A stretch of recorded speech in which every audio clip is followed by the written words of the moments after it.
Derek, what's the Lord been saying to you here as you've been going to RTM Spartanburg? What kind of things you've been encouraging people? I know you and I spent some time together yesterday and getting the fellowship, and one of the things I noticed about you, sir, is that you're a walking billboard. Talk to me a little bit. Talk to the people a little bit about that with your mic, please. Closer. I yeah, I just love God, you know, and I love others, and my intention is just to be able to display that all the time, you Yes. know, Yes. as we go throughout our days and as we go throughout our week, we can be met with all types of challenges and things like that. But I just believe that God loves us, and so in turn, we should be able to display that to other people. And so that's what I do. I try to walk around and have a smile and greet people with kindness. And I mean, as far as the walking billboard, I mean, I just walk around and represent. I think that's most important, to represent who God is to you in your life, and then as well, that allows me to represent my church and my body of believers that I worship with. So that just comes easy for me. Yeah. Amen. Amen.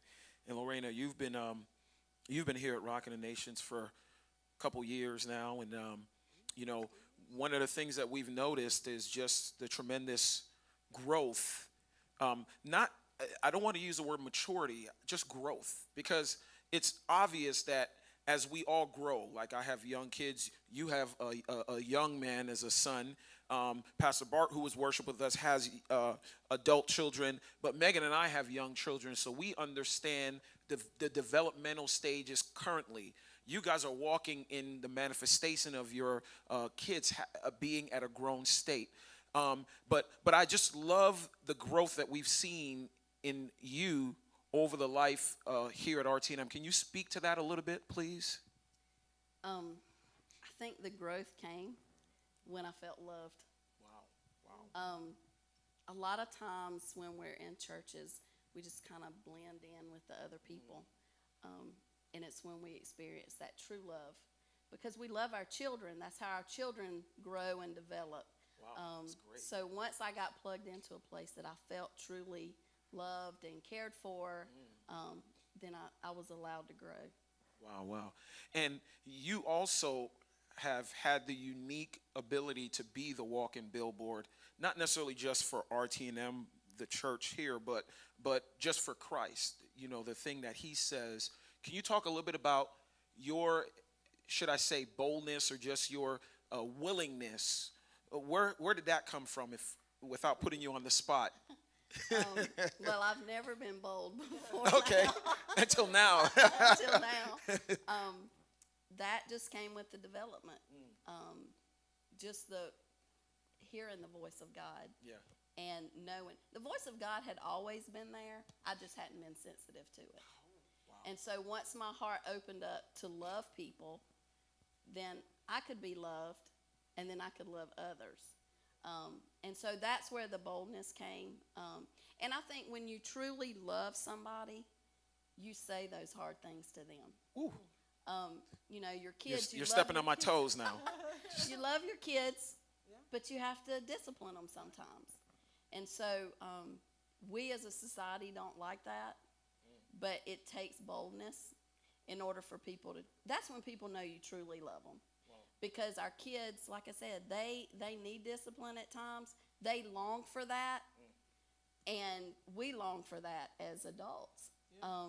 And so when you have those few close friends, because not everybody can do that. That's true. They can't speak into your life like that. But you've got to look at where it's coming from, the heart of love that it's given, and God will give you the strength to do it. The first couple of times you're probably not as bold as you are after you do it a couple of times. Yeah. Well, the thing I like, and I know Pastor Megan, you're going to be able to talk here in a minute, but the thing I like about what you just said, Lorena, is that the thing that we're exemplifying, Derek, is the Bible says, be as harmless as a dove, but as endearing as a lion. Roar, say it, oh, serpent, sorry. Be wise as a serpent, harmless as a dove. Sorry, forgive me. I'm thinking of two different thoughts. Wise as a serpent, harmless as a dove. You know what really kind of gives me a brain scratcher? And I'd like for you to talk to this point, Megan, if you know what I'm talking about. That's a brain scratcher to me when it says be as wise as a serpent, but as harmless as a dove. The fact that the enemy was characterized as a serpent in the Garden of Eden, and it spoke to the fact that he was able to persuade Eve first, and then Adam to eat of the fruit. It is that life-changing wisdom that the Bible asks us to speak to. Can you say something about that for a few? Well, I think the whole point of being wise as a serpent is they know what to do, how to get there, how to maneuver their way through. And I think we, as being in the Christendom, we have to have that same kind of strategic thinking, intentionality. Because Can you say that one more time? Because I was just saying that to be wise as a serpent knows how to get in, how to get out, how to get the exact position. They have the venom. They know exactly where to get you in your jugular in order to kill you. They're very smart.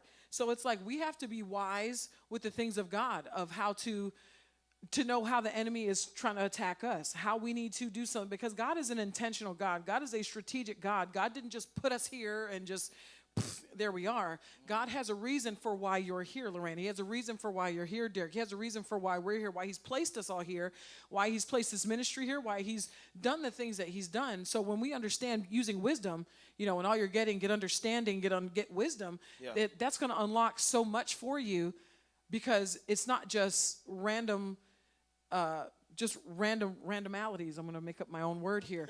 Because it's like we've met people before who will say, oh, well, I'm just going to go wherever the wind takes me, wherever God doesn't just have you just floating out here. He has a place for you that he wants you to be planted at, that he knows when those who are planted, you'll flourish. And it's kind of like the thing that you said before. You don't see trees and flowers just uprooting themselves because they don't like someplace. Sometimes you're not always going to get the sun. Sometimes it's going to rain a little more than it does other times. The flowers here may get a little wetter than they do over there on that side of the street, but that doesn't mean the flowers here are going to pull themselves up and walk over there. They're planted there for a reason. Wherever you're planted, you still got to go through the seasons. Exactly. Whoa, I love that. And so that's one of the things that I think just in the society that we're having real talk, of what we see that's happening around us, but we try to coddle it, pacify it, and it's like, how loving can we be? We're almost going to love it to a fault because we don't want to address it. We don't want to talk about it because it's about, you don't want to hurt feelings, but it's things that have to be talked about. How else are you going to grow? Do you know what I'm saying? So, but being harmless, but it's not, but being, you're wise, using wisdom, but somebody who doesn't understand the things of God, or maybe doesn't understand you or understand your heart, won't think you're trying to be as harmless as a dove, where you're trying to bring the peace, you're trying to bring love, you're trying to bring the understanding. But if your heart's not in the right place, your mind, your spirit aren't aligned in the way they need to be, people won't receive it that way, but that's how we're supposed to operate. I love that because it really speaks to belonging. Mm-hmm.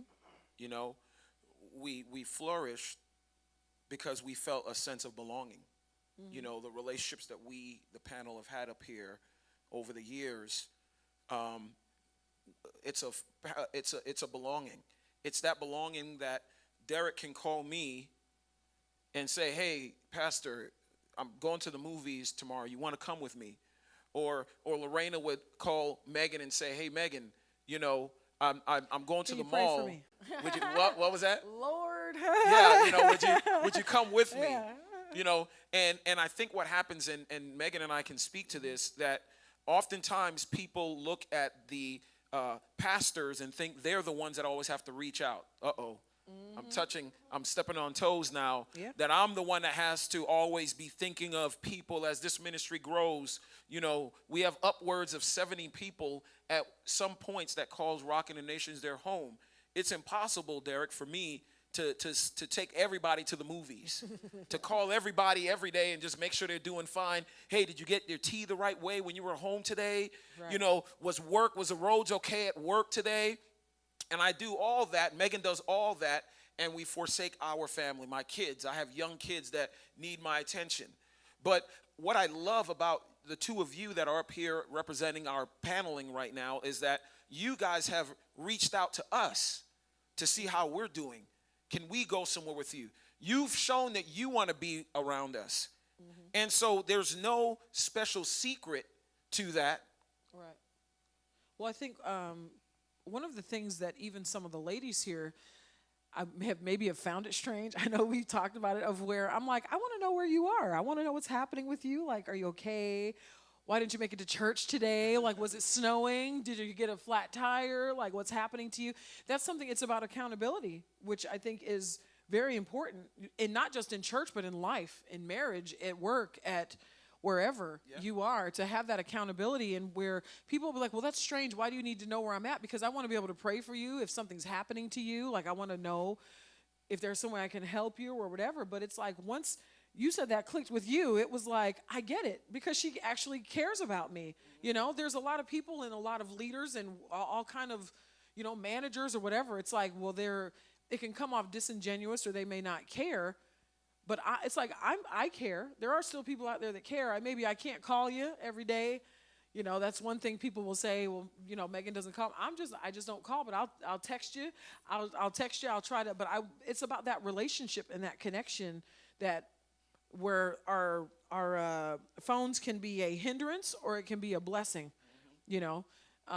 And if you guys, as you guys are watching, if you have prayer requests, you know, things that are going on, please message us. We all got our phones up here. Pastor Bart has his phone as well. But if there's something that maybe it's an aha for you, or something that you've been thinking about, or something even about the church that you feel that you want to talk about, that you'd like for us to talk about, let us know. But I think accountability is very, very important. Yes. Because you will see that growth happen. Because it's like iron sharpening iron. I can check on you and see what are your weaknesses, what are your strengths, how can I help you, how can I pray for you, what am I hearing God saying for you that's for your best interests, you know. And I think it's always about knowing the person's heart and what they're saying, that it's not to harm you, but some people do come to you to harm you, you know, that you have to be careful about.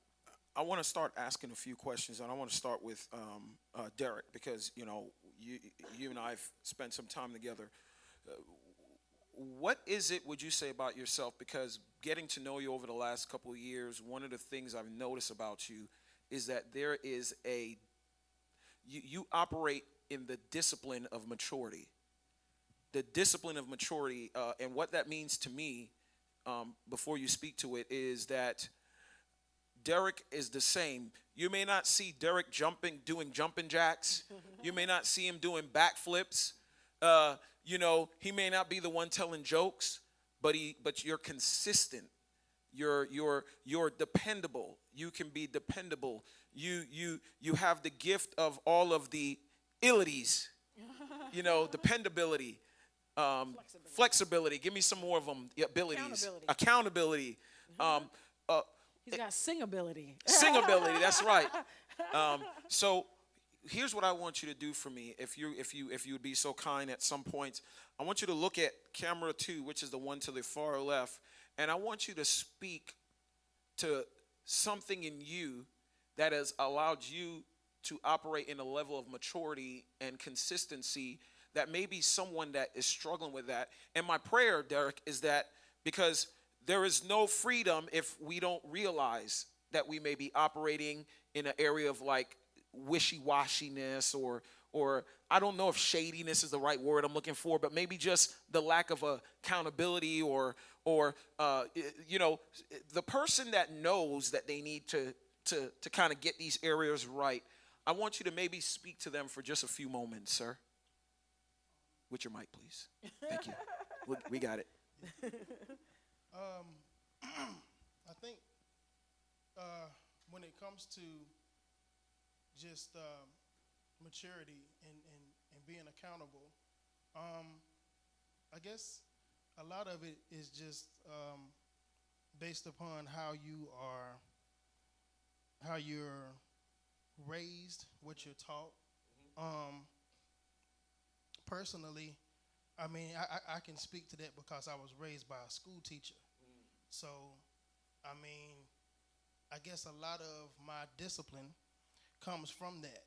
And then I was also raised by an old school parent, you know what I'm saying, that, you know, by a mother and a grandmother that was, you know, it was understood. You go to church, you go to school, you go to class, you pay attention, you don't goof off, you whatever. You know, and it's not to say that I didn't sometimes do some of those things, but I guess I just took those things that they were instilling in me as you know, as gold pretty much, and kind of like stuck to that. And so I didn't do a lot of stuff like that, and that's translated into my adulthood, into my life. And then as well, it's just my personality. I'm just a naturally laid back person, just pretty cool and calm most of the time. So you know, I just think that, and I mean, I sometimes feel this about the younger generation of people too. I think that they struggle with a lack of moral sense, and I think that you know, it's getting, you know, to the point where it's getting further and further off the mark with each new generation of young people that's coming up. You know, just because they don't have that same regard for their parents, like I was talking about my parents, teachers, you know, people in the community, people in the church, stuff like that, that I think is just important. And I think once those things can get lined up, then, you know, they can do much more, they can do much better, and that they will do much better. Amen. I don't know if that answered your question. Well, yeah, I mean, it did from a perspective. Lorena, to kind of give a different angle from what Derek did, what about, what do we say to that person that maybe didn't have that same kind of upbringing like Derek, that same disciplined parent, and so they started off with some of the same traits they may have seen in their parents not being around. Maybe they're single parent, and if the dad wasn't around, and wasn't accountable, or wasn't there for birthdays, and so that person grew up without having that that sense of care.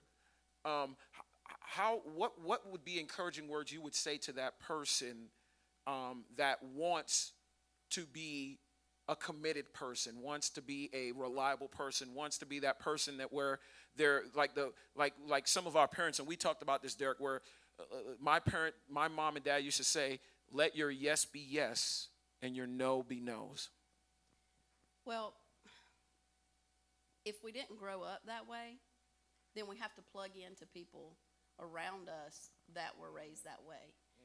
Because you can't teach something that you've never experienced. So a lot of times, like with single moms and, you know, families, even single dads, there's that missing piece. That's not the way God created it to be. So there's that missing piece. And so you have to get involved, whether it's with school organizations or churches or whatever, to where your child can see that represented. I can't effectively represent something that I've never experienced. One of the stories that I tell a lot of people, when my son done an internship for Spartanburg County, he met a homeless guy and built a relationship with him. That homeless guy taught him lessons that I would never be able to teach him. And so we're all about our kids, we're all about our families, but sometimes the best thing we can do is allow somebody else to, you know, take over that area of their life. If the dad's not around, then you need to find. It doesn't necessarily have to be a spouse or somebody that you're in a relationship with, but you need to find a male figure that can help mold your child the way that they need to be. Just like for girls, you know, if you can't touch on an area in their life, then you need to allow a woman who can. You know, I think that's why, like with the kids here, you know, it's just so easy for me to love on them because I had people love on my child. Wow. So, Wow, that's Well, I good. think that kind of goes to pride, though, too, because we feel like we know everything, you know, and we can teach our kids everything. And then when you see that instance where your child is learning from somebody else, it kind of is like, oh, well, I could have done that. I could have. And it's like, well, no, you can't. We can't be everything and know everything. You know, all of our experiences are limited in some facets that we can't be able to speak to every single thing. That there's things that my kids can talk to you, and there's things you know that I'm like, I have no clue, you know. And so that's just how it is. So yeah. Rock the nation.